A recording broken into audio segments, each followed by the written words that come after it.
Merci. Ça va bien tout le monde? Il y en a quatre. Ça va bien?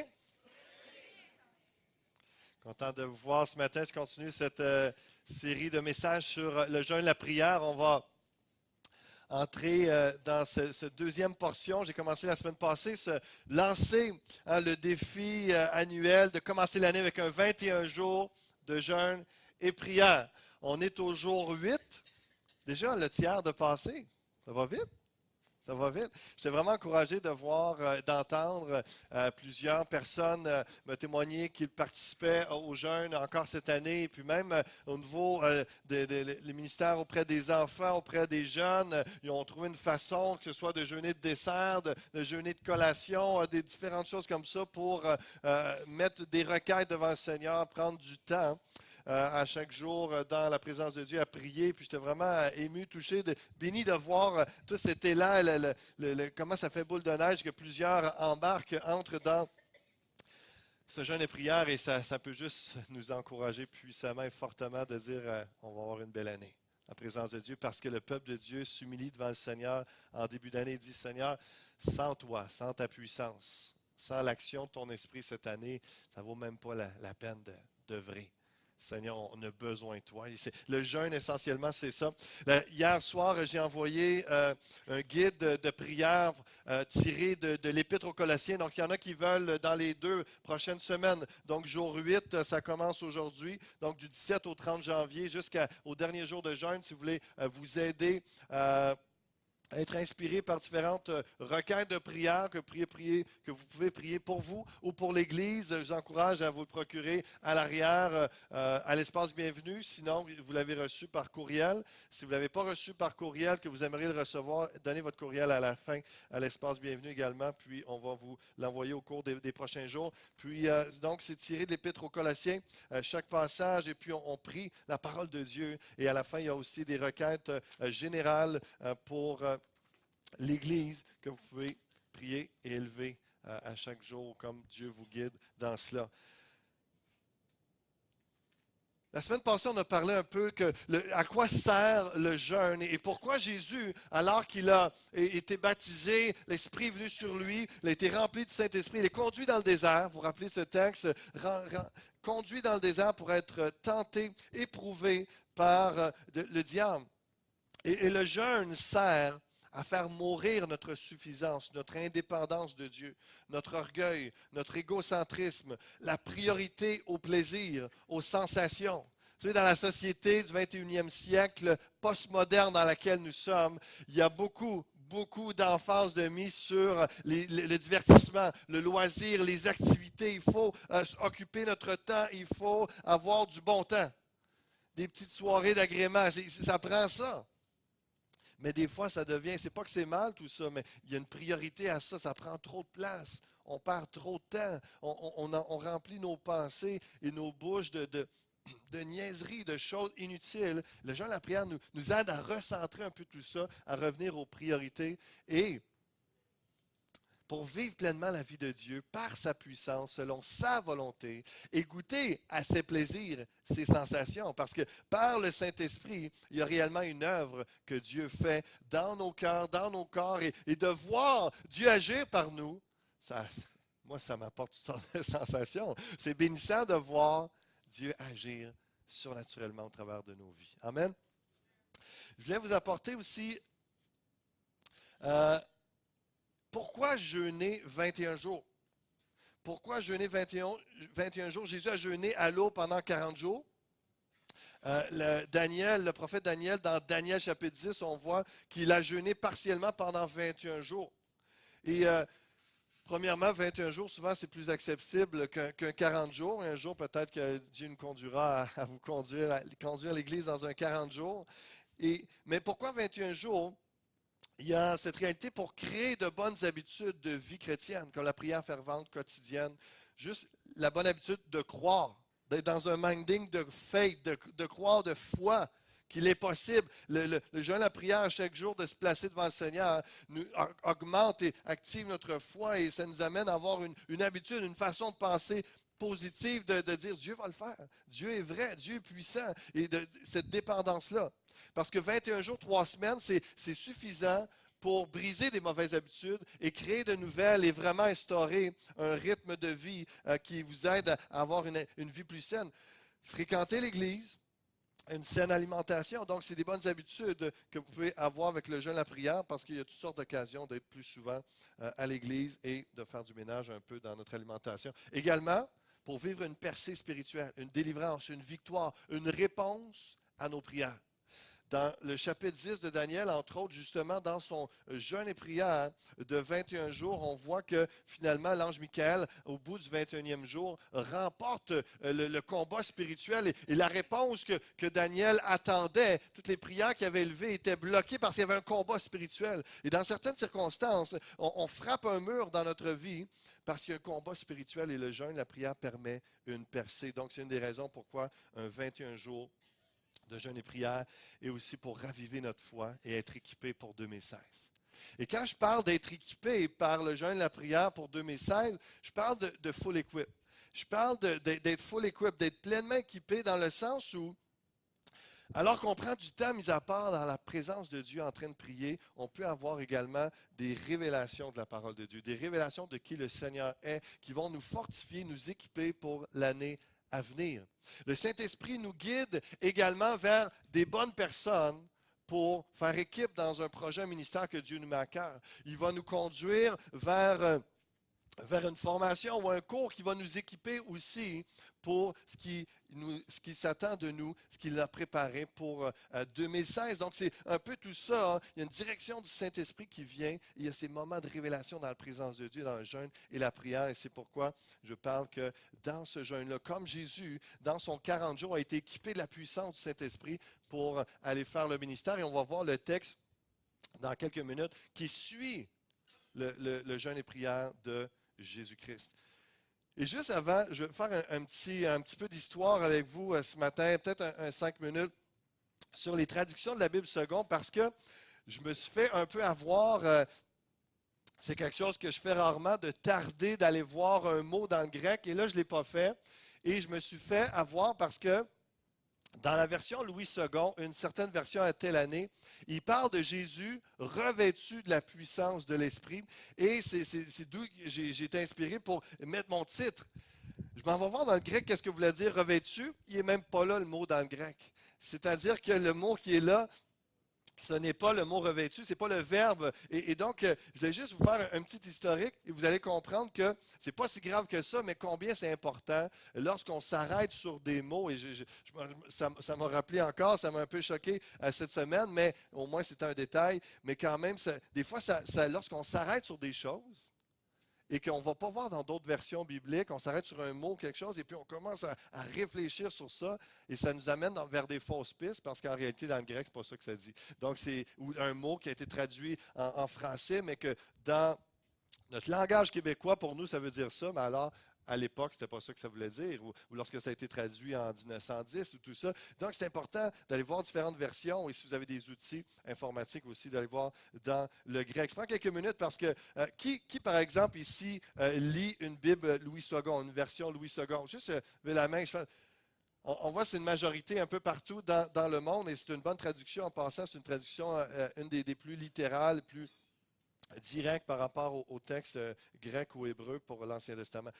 En 1888, il y a eu la parution de la première révision juste après le décès de Louis II. Louis II, c'est un théologien évangélique protestant. De son vivant, il refusait toute modification de sa traduction. Elle supplante la version de 1880 et la version la plus ancienne à être diffusée, la seconde, 1888, révisée. Qui était là en 1888, juste pour être sûr? Okay. C'est à Genève, la Compagnie des pasteurs qui aujourd'hui s'appelle l'Église protestante de Genève, qui voulait avoir une traduction francophone un petit peu plus récente plus adapté à l'époque, dans les années 1865. Et puis donc, ils ont engagé Louis II pendant 6 ans. Il a consacré sa vie à tous les jours. Il traduisait des versets. Il a commencé avec l'Ancien Testament, puis ensuite de ça, ça a tellement porté de fruits qu'il a été inspiré, puis vraiment guidé que par lui-même, il s'est contracté lui-même, parce qu'au premier, il y a eu un contrat pour l'Ancien Testament, mais après ça, il s'est lancé par la foi pour faire la traduction du Nouveau Testament, et Dieu a béni par la suite. Et vraiment tout un homme. Et juste pour vous laisser savoir, donc 1888, une des premières versions, 1910, c'est une des versions qui est la plus répandue. Première révision importante après la mort de Second. La Société biblique britannique et étrangère révise la traduction en 1910 en choisissant d'autres termes doctrinaux plus conformes à la pensée protestante orthodoxe. Par exemple, sacrificateur à la place de prêtre, foi à la place de fidélité. Cette version du 1910 deviendra la traduction protestante la plus lue au cours du 20e siècle. L'absence de copyright, de droits commerciaux sur ce texte favorisera une diffusion très large. Donc, comme j'ai dit tantôt, l'important, c'est d'aller avec plusieurs versions lorsqu'on étudie un texte, mais juste vous dire que vraiment la Bible seconde est une des plus utilisées. C'est équivalent à la King James Version pour ceux qui sont dans le milieu anglophone par sa popularité. En 1978, je ne sais pas s'il y en a qui ont le texte, la version de la colombe. L'Alliance biblique universelle révise à son tour le texte de la seconde du 1910 et la publie dans une version dite à la colombe en raison du dessin de sa couverture. On voit le sigle SER qui veut dire cette version-là. 1979, l'année tout de suite après, parution de la version seconde 1979, dite Nouvelle édition Genève, le sigle NEG. Et je vais vous expliquer quelque chose tantôt par rapport à ça. Mais entre autres, une des révisions, tout ce qu'ils font, c'est qu'ils vont toujours moderniser, ils vont utiliser des mots, ils ne changent pas le sens du texte. C'est simplement pour que pour nous qui sommes rendus en 2016, ben le texte, lorsqu'on était, mettons, dans les années 1980, 1985, la version 79 était plus proche de notre langage. Donc, ça nous aidait à bien comprendre ce que Dieu a voulu dire lorsqu'il a inspiré à des auteurs. Et entre autres, la 79, la version, ça fait qu'au lieu qu'il est écrit « Je craignais qu'il ne se fâchât », il dit plus juste « Je craignais qu'il ne se fâche ». Donc, c'est plus une mise à jour des mots, des conjugaisons. En 2002, parution de la Nouvelle Bible second. Et en 1987, l'ABU décide de se lancer dans une révision encore plus importante de la Bible second pour donner une alternative à la TOB, qui est une traduction œcuménique de la Bible entre des protestants et des catholiques. La NBS est en 2002 l'aboutissement de ce long travail de révision au service des églises de sensibilité protestante. Et finalement, dans la Bible second, la dernière version 2007, parution de la Bible second 21, Bible second révisée pour le 21e siècle utilisant le vocabulaire d'aujourd'hui sous le sigle S21. On revient à mon texte que je vous disais tantôt, je me fais un peu avoir sur le mot. Luc 4,14. Dans la version du 1910 et de 1979, ça dit « Jésus revêtu de la puissance de l'Esprit retourna en Galilée ». Le mot qui est utilisé pour revêtu, en fait, c'est la petite préposition « en » dans le grec qui veut dire « avec, dans ou par » en français. Donc, c'est pour ça que dans la version NBS 2002, Jésus retourna en Galilée avec la puissance de l'Esprit. Et pour des raisons que je ne sais trop, en 2007, Jésus, il revient à l'autre, revêtu de la puissance de l'Esprit. Et probablement parce qu'il trouvait que ça fait quand même de sens. Il n'y a pas rien d'erroné, c'est simplement qu'on peut s'arrêter. Moi, je voyais, vous vous rappelez, la semaine passée, je voyais un peu Jésus avec la colombe, le Saint-Esprit, ensuite rempli et le revêtu. Et il y avait une accentuation, mais en bout de ligne, qu'est-ce qu'il faut saisir de cette parole-là et de ce que Jésus a vécu? C'est l'omniprésence de l'action du Saint-Esprit. Au-delà des verbes qui ont pris place avec le Saint-Esprit, c'est ça la vérité essentielle, l'omniprésence du Saint-Esprit dans la vie de Jésus. Son baptême, dans le désert, après le désert qui a suivi tout son ministère, est-ce que le Saint-Esprit est omniprésent dans notre vie? C'est tellement important de saisir ça. Luc chapitre 24, par contre, au verset 49, nous parle du revêtement, et là, le mot est réellement là dans le grec. « Voici, j'enverrai sur vous ce que mon Père a promis, mais vous restez dans la ville jusqu'à ce que vous soyez revêtus de la puissance d'en haut. » Et c'est là qu'on peut parler des différents vêtements dans la Bible qui sont des symboliques de ce que Dieu a fait dans notre vie. Juste prendre quelques secondes pour vous parler de cela. Encore une fois, malgré qu'on parle des vêtements ou un vêtement de puissance, comme la puissance d'Élie, avec son manteau, l'accent doit demeurer sur l'action de l'Esprit continuel. Plus qu'une seule expérience de Pentecôte, ça continue. Il y a une œuvre que le Saint-Esprit va encore faire en vous ce matin. Il y a quelque chose qui veut vous équiper, il veut vous fortifier par son Esprit. Revêtu de la puissance d'en haut. La notion, le mot grec qui est là, réellement revêtu, enduo, qui veut dire être vêtu, revêtir un vêtement, littéralement s'habiller de la puissance d'en haut. Il y a d'autres symboliques dans l'Ancien Testament et dans le Nouveau qui parlent des vêtements de la Bible. Par exemple, dans Isaïe 61, ça nous parle d'une huile de joie au lieu du deuil, un vêtement de louange au lieu d'un esprit abattu. Et combien le Seigneur, dans sa grâce, lorsqu'il voit quelqu'un dans l'abattement, dans la tristesse, et peut-être si c'est votre cas ce matin, Dieu veut vous couvrir de son vêtement de louange. Tout simplement, ce que ça veut dire, c'est qu'il veut faire une œuvre par son esprit dans votre cœur et amener une joie et que la louange sorte de votre bouche parce qu'il y a eu un changement profond dans votre âme, dans votre cœur, qu'il y a une foi, une espérance tout d'un coup qui prend place dans votre cœur et que peu importe que vous aimiez chanter ou pas, il y a une louange qui est là. Parce que vous êtes couvert de la louange du Seigneur. Il y a un peu plus loin, dans le même chapitre 61, ça dit « Je me réjouirai en l'Éternel, mon âme sera ravie d'allégresse en mon Dieu, car il m'a revêtu des vêtements du salut. Il m'a couvert du manteau de la délivrance. » Encore une fois, l'œuvre par l'Esprit de Dieu du salut, lorsqu'on a des vêtements de salut, un manteau de délivrance, et l'œuvre que Dieu veut faire encore ce matin, l'œuvre de salut, l'œuvre de délivrance. Luc 24 nous parle du vêtement de la puissance, comme le manteau d'Élie. Si vous vous rappelez, dans 1 Roi 19, alors que Élie est dans la caverne et puis il crie à Dieu et tout ça, il y a une parole qui se fait entendre à Élie, puis va vers Élisée.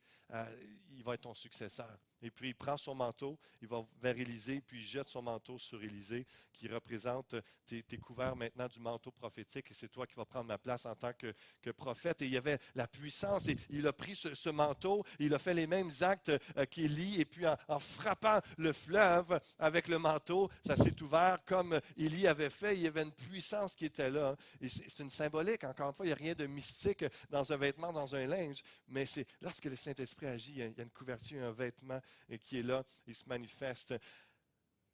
La Bible nous dit qu'au retour de Jésus, il nous donnera des vêtements blancs. Il donnera des vêtements blancs à celui qui croit en lui, qui vaincra. Et c'est vraiment puissant. La Bible, Isaïe 64, verset 6, nous dit « Nous sommes tous comme des impurs, et toute notre justice est comme un vêtement souillé. » Peu importe qu'on pense qu'on est si bon que ça ça va bien, Jésus dit la Bible dit qu'on a des vêtements souillés. Il a pourvu à la croix pour qu'à son retour, nous ayons des vêtements blancs. Des vêtements purs, blancs comme neige. Et puis qu'il va nous échanger nos vêtements souillés et on a déjà cette foi-là, cette espérance dans notre foi en Jésus-Christ. Ça nous dit même aussi dans le Nouveau Testament, au travers de la bouche de l'apôtre Paul, des écrits plutôt, on revêtira l'incorruptibilité et l'immortalité. On va revêtir, notre corps ne sera plus corruptible, on vieillira plus, on ne sera plus en train de dépérir. Au contraire, on va être renouvelé, avoir un corps glorifié, rendu immortel. C'est puissant, ça? Est-ce que vous avez les vêtements du Seigneur? Est-ce qu'il a fait cette action-là? Et l'idée, encore une fois, comme je parlais tantôt, c'est au-delà de juste un acte. C'est puissant de vivre une Pentecôte similaire à Acte 2.4. Ils furent tous remplis du Saint-Esprit, se mirent à parler en d'autres langues, selon que l'Esprit leur donnait de s'exprimer. Je vous souhaite tous de vivre quelque chose de puissant comme ça. Mais comprenez que ce n'est pas un événement unique qui s'arrête là. Acte 4, 31, quelque temps plus tard, quand ils eurent prié, le lieu où ils étaient assemblés trembla, ils furent tous remplis du Saint-Esprit, encore une fois. Ils annonçaient la parole de Dieu avec assurance. Les mêmes apôtres, ils ont besoin d'être remplis du Saint-Esprit. C'est quand la dernière fois que vous avez vécu une expérience particulière avec le Saint-Esprit? Je vous dirais, ça l'importe peu, parce que ce matin, Dieu veut le faire. Et ce matin et cette année, il va encore renouveler l'action de son Esprit. Il veut vous équiper pour ce qui prend place à 2016. Éphésiens, chapitre 5, versets 18 et 19, l'apôtre Paul va le dire de cette façon. « Ne vous enivrez pas de vin, c'est de la débauche. Soyez au contraire remplis de l'Esprit. Et c'est dans le sens grec qui représente un présent continu. Soyez continuellement remplis de l'Esprit. Parce que la réalité, c'est que par nos prières, notre intercession, le ministère, on se déverse dans les autres. Lors de combats, d'épreuves, on se déverse, on a besoin d'être rempli dans la prière et la louange. Parce que ça dit comment? Soyez au contraire remplis de l'Esprit. Entretenez-vous par des psaumes, par des hymnes et par des cantiques spirituels. Chantant et célébrant de tout votre cœur les louanges du Seigneur. Avez-vous vu le film justement qu'on va faire visionner ici? On va faire projeter qui l'a vu ce film-là? War Room, pour la prière. C'était vraiment, vous vous rappelez, il y a une dame qui est là, il y a une grand-maman. On le voit sur l'image, qui est vraiment une femme de prière, d'intercession, et régulièrement, vraiment inspirant, c'est beau de la voir. Tellement de femmes de foi. Elle prie, elle intercède et régulièrement, elle est en train de chanter. Elle chante des chants de louange spontanés. Alléluia, gloire à Dieu, merci, tu es le Dieu puissant, tu es le Dieu de victoire. Et elle déclare ça parce qu'elle est remplie du Saint-Esprit et ça l'amène à la louange. Et lorsqu'on est commencé à se sentir un peu sec, lorsqu'on se sent plus asséché, on commence à déclarer la puissance de Dieu et tout d'un coup, il y a un remplissage qui se fait dans notre âme. Et cette femme-là, on voit bien qu'elle est remplie du Saint-Esprit, elle ne cesse de prier et de chanter. C'est vraiment puissant. Et le 27 janvier, on va regarder ce film-là ensemble et on va terminer en prière. Ça va être vraiment un temps, un enseignement par image. Acte 6, verset 8. Ça nous dit parce que, est-ce que la puissance pour les miracles était seulement pour Jésus et les apôtres? Ces déversements, ces expériences de Pentecôte, ces expériences avec le Saint-Esprit, est-ce que c'est juste pour Jésus et les apôtres? Étienne, plein de grâce et de puissance, faisait des prodiges et de grands miracles parmi le peuple. C'est qui Étienne? C'est un simple homme qui nous dit que c'est un chrétien rempli de foi et d'Esprit Saint. C'est un diacre, c'était quelqu'un qui avait été mandaté par Dieu, choisi par Dieu pour administrer l'argent et servir la nourriture aux pauvres. Ce n'était pas un apôtre, mais il était utilisé, rempli du Saint-Esprit, il était utilisé par Dieu pour faire des signes, des prodiges au nom de Jésus-Christ. Ce matin, d'une façon tout à fait simple, tantôt on va avoir un moment d'appel et puis on veut voir la gloire de Dieu et renouveler notre foi et de dire, Seigneur, comme tu veux, quand tu veux. Seigneur, on veut voir la puissance de ton évangile, on veut voir ton Saint-Esprit agir en nous, au travers de nous. Seigneur, c'est simplement par la foi en ton nom, Jésus, que des signes de prodiges peuvent prendre place. On veut revenir à cette simplicité-là et d'y croire parce qu'il y a tellement de besoins. Et Dieu veut se glorifier. Dieu veut appuyer son message avec des signes et des prodiges également. On revient à ce que je vous partageais tantôt. Et je vous rappelle, comme je disais la semaine passée, que l'idée qui est bonne à ressortir aussi de là, c'est intéressant, c'est comme il y a un cycle nécessaire dans nos vies qui prend place. Luc 3, 21, on voit son baptême, le ciel s'ouvrit, le Saint-Esprit descendu sur lui. Luc 4, juste avant d'aller dans le désert, Jésus rempli du Saint-Esprit. Là, il est conduit par l'Esprit dans le désert où il fut tenté par le diable, ce moment d'épreuve. Et après, avec la puissance de l'Esprit, et il s'en va et retourne en Galilée, sa renommée se répandit dans toute la région. Moment d'impact. Et je vois ce moment qui est important. Juste faire une petite parenthèse là-dessus parce que c'est une application pratique à nos vies, de comprendre un peu ce que Dieu fait et dans quelle étape nous sommes. Des fois, ça fait du bien de juste voir, OK, c'est normal ce que je vis, c'est normal que je repasse certains tests. Je voyais un peu comme ce que Jésus a vécu, c'est ce que nous allons vivre en tant que disciples, c'est ce que nous vivons par différentes étapes, où il y a des moments glorieux qu'on vit dans notre vie, qui des fois s'enchaînent avec un moment de sécheresse pendant quelques mois ou quelques années, et qui revient un moment glorieux. C'est des étapes cycliques. Par exemple, lorsque Jésus passe par les eaux du baptême, il est testé, éprouvé, un moment un peu plus de sécheresse dans le désert. Il ressort équipé par la puissance du Saint-Esprit pour faire l'œuvre. Il y a un impact. Ça nous dit que sa réputation, sa renommée se fait sentir. On peut l'appliquer à toutes sortes de façons. Dans l'évangélisation, on peut... on a une conviction, on a un zèle, on a un amour pour le salut des âmes, on a un amour pour le prochain. On se met à parler de Jésus, il peut y avoir de l'opposition, les cœurs sont fermés, et puis on jeûne, on cherche la face de Dieu, on prie, puis à un moment donné, il y a une percée, et il y a quelqu'un qui vient à Christ. Moment glorieux, moment d'opposition, moment de sécheresse, formation, œuvre de Dieu qui prend place dans nos cœurs, combat spirituel. Et finalement, on revient à un moment glorieux, un moment d'impact. Appel au ministère. Lorsque souvent les gens reçoivent un appel, c'est prophétie, vision, direction, une parole de Dieu, un texte, sont inspirés, sont encouragés, c'est un moment glorieux, wow! Sont amenés dans un moment d'épreuve, de test, de foi. Est-ce que tu vas me faire confiance? Et puis là, ça ne marche pas comme ils pensent.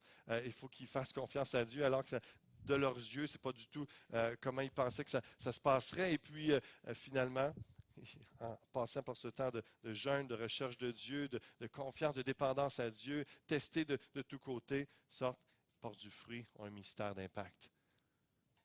On le voit dans le couple. Mariage, les enfants, c'est un moment, wow, c'est quelque chose. Les 6, 8, 12 mois d'allaitement et de bébés naissants, tout ça, peu de nuit, etc. Désert, sécheresse, difficultés, tension dans le couple. Les deux n'ont pas le temps de assez l'un pour l'autre se parler. Et puis c'est difficile. Un an et demi plus tard, ça passe. Les tensions commencent à diminuer. Moment de paix. Ah, on est bien, on est bien ensemble, c'est le fun de se retrouver. Et puis là, après ça, je ne sais pas pourquoi ils ont l'idée de refaire un autre enfant tout de suite. En tout cas, je comptais le nombre d'années que je suis marié, puis je comptais 4 enfants. Je dis, ouais, c'est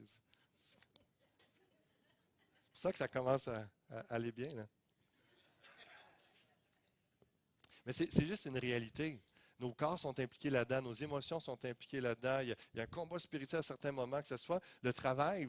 Vous avez un nouvel emploi, c'est un moment glorieux, on est béni, une nouvelle responsabilité, un nouveau salaire, tout ça. Et puis, à un moment donné, là, il faut que vous prouviez que vous êtes compétent pour la job. Et puis là, c'est un moment de test. Tout le monde vous check, tout le monde vous regarde, tout le monde vous scrute à la loupe, voir si tu fais l'affaire dans le moment de probation, tout ça. C'est intense. Et puis, quelques mois après, si tu as passé les tests, tout ça, wow, tu peux avoir une promotion ou être engagé permanent. Puis là, moment glorieux. On vit ça dans chaque moment. Et ce sont des étapes, des moments cycliques parce qu'on est en progression. Et ça revient. Peut-être qu'en 2016, le Seigneur vous parle particulièrement dans ce début d'année. Le Seigneur vous dit, engage-toi. Engage-toi pour moi. Engage-toi dans tel ministère, engage-toi pour ta famille, engage-toi. Et c'est un moment fort, tu le sens, c'est un moment béni, solennel, sérieux. Il y a une œuvre de l'Esprit. Et lorsqu'on est dans l'engagement, à un moment donné, wow, c'est plus difficile, ça peut prendre des semaines, des mois, et c'est plus, le sol est un petit peu plus mou, moins stable, c'est moins solide. Mais on revient et puis on persévère lorsqu'on passe les tests. On voit le fruit de cet engagement-là. On est béni. Et peut-être quelques mois, quelques années, on revient à un autre moment d'engagement, d'appel. Et ça revient et on est en croissance. Et pourquoi je vous dis que je sais que ce sont des étapes cycliques? Mais regardez le verset 13. Après l'avoir tenté de toutes ses manières, le diable s'éloigna de lui jusqu'à un moment favorable. Ça va revenir, ces épreuves-là. Ça va revenir, ces attaques-là de l'ennemi.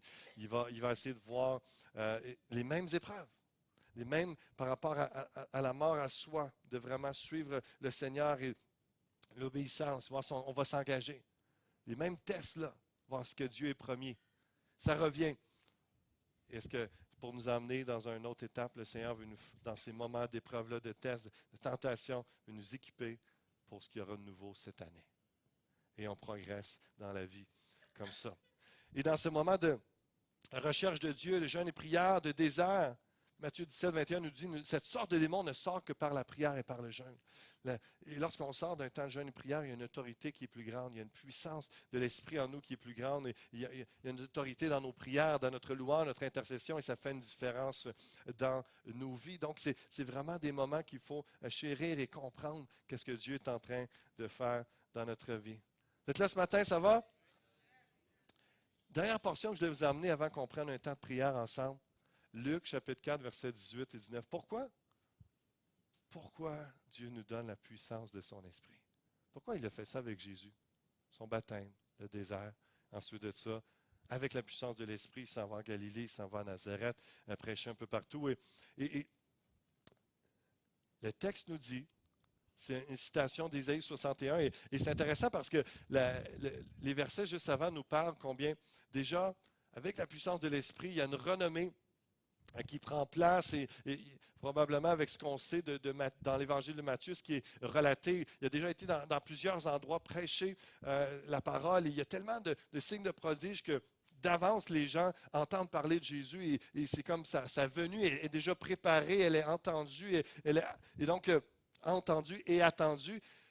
Et un jour, Jésus revient à Nazareth, Luc nous dit, revient dans sa ville, il va comme à la coutume dans la synagogue, et puis on lui remet le rouleau du prophète Ésaïe. Ils sont rendus là à cette lecture-là, et puis il déroule le rouleau d'Ésaïe, chapitre 61, et puis il va lire « L'Esprit du Seigneur est sur moi, parce qu'il m'a oint pour annoncer une bonne nouvelle aux pauvres. Il m'a envoyé pour guérir ceux qui ont le cœur brisé, pour proclamer aux captifs la délivrance et aux aveugles le recouvrement de la vue, pour renvoyer libres les opprimés, et pour publier une année de grâce. » Il roule, le prophète Ésaïe il roule le rouleau et puis il s'assit.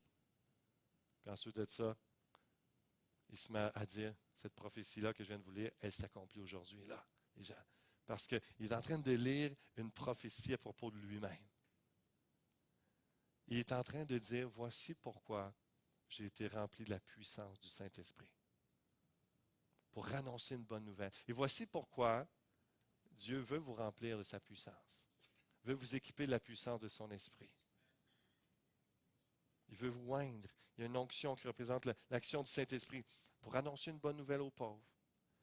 Pour envoyer, il vous envoie pour guérir ceux qui ont le cœur brisé, pour proclamer aux captifs la délivrance, aux aveugles le recouvrement de la vue, pour renvoyer libres les opprimés, pour publier une année de grâce.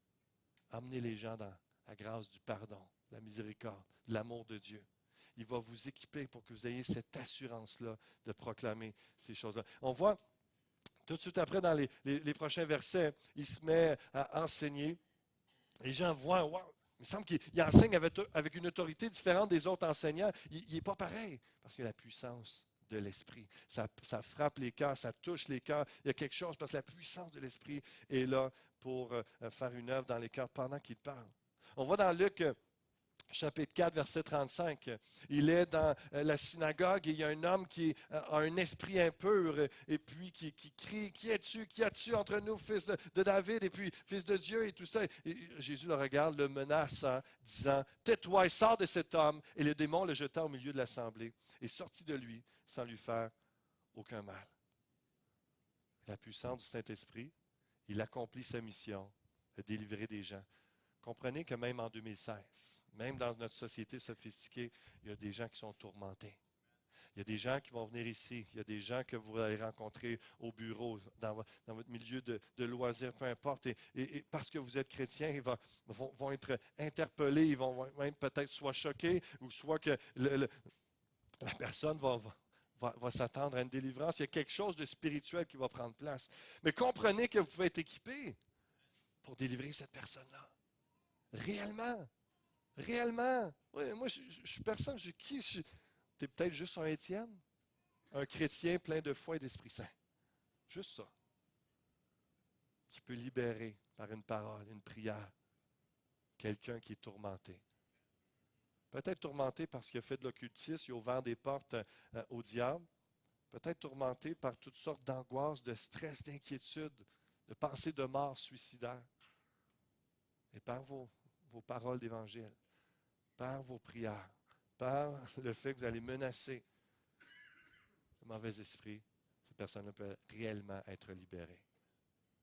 Pourquoi, Seigneur, je jeûnerais, prier pour la puissance du Saint-Esprit? Pour ça, pour libérer des gens qui sont tourmentés. Il continue, on voit que Jésus guérit. En Luc 4, au verset 40, il y a un peu avant, il y a la belle-mère de Pierre qui souffre de fièvre. Jésus entre dans la maison et puis chasse la fièvre, menace la fièvre. Elle est guérie. Et là, probablement que ça s'est tellement ébruité rapidement que là, après le coucher du soleil, tout le monde amène les gens qui sont malades à Jésus. Et ça nous dit, après le coucher du soleil, tous ceux qui avaient des malades atteints de diverses maladies les lui amenèrent et l'imposa les mains à chacun d'eux. Il les guérit. Pourquoi? Pourquoi, Seigneur, je chercherais à être rempli de la puissance du Saint-Esprit? Ben, pour être comme Jésus, qui priait pour les malades et imposait les mains à chacun d'eux et les guérit. De rechercher encore une fois, ce n'est pas pour juste un groupe de personnes, c'est pour chaque enfant de Dieu qui est équipé de la puissance du Saint-Esprit pour faire son œuvre. Vous êtes un enfant de Dieu? Vous pouvez être équipé, vous pouvez aller chercher cette autorité-là et cette foi et cette puissance et d'être rempli pour ça. D'être rempli pour ça. Et je termine avant qu'on prie ensemble. Verset 43, on voit encore une fois, Jésus annonce la bonne nouvelle. Les gens sont tout après lui, puis il reste avec nous, puis il dit, il faut que j'y aille parce que il faut aussi que j'annonce aux autres villes la bonne nouvelle du royaume de Dieu, car c'est pour cela que j'ai été envoyé. C'est pour cela que j'ai reçu la puissance du Saint-Esprit. C'est pas juste pour qu'on ait du bon temps ensemble. C'est pas juste pour qu'on se réjouisse, qu'on vive des belles bénédictions, qu'on vive des belles émotions. Non, il y a une mission, il y a une œuvre à accomplir. Il y a des gens qui sont désespérés, découragés. Il y a des gens qui ont besoin de cette bonne nouvelle. C'est tellement simple, l'Évangile. La semence. Un grain de sénévé, c'est tellement simple. Mais pourtant, lorsqu'on ose la placer avec foi, la semer avec amour, avec la puissance de l'Esprit, ça fait grandir, pousser un arbre. C'est quelque chose, ça a un changement considérable et éternel dans la vie de quelqu'un. Dieu accorde la puissance de son esprit pour annoncer la bonne nouvelle et la manifester. J'ai invité les musiciens, on va aller dans un dernier chant tantôt et dans la prière. Mais vous rappelez-vous de l'apôtre Pierre après son reniement? L'apôtre Pierre, alors que Jésus se fait emmener, emprisonner, et qu'il se fait lier, se fait battre, fouetter, emmener jusqu'à la croix, et juste avant la croix, Pierre renie Christ 3 fois. Tellement déçu de lui-même, tellement triste de cela, et puis peur aussi de se faire prendre, de se faire crucifié comme le maître. Il va se cacher avec les autres disciples. Après la Pentecôte, qu'est-ce qu'il fait? En plein lieu public, rempli de la puissance du Saint-Esprit, en plein lieu public, il vous dit, vous qui avez crucifié Jésus-Christ, repentez-vous. Tout complètement une autre Pierre. Un autre Pierre rempli de la puissance de l'Esprit. Il se met à proclamer, puis à dire, peu importe ce qui va m'arriver, il y a une assurance qui vient là parce qu'il a la puissance du Saint-Esprit pour annoncer la bonne nouvelle et la manifester. J'aimerais qu'on prenne un temps. Je vous invite à vous lever ce matin. Je vais faire 2 appels. Et le premier, c'est à votre place. Très simple.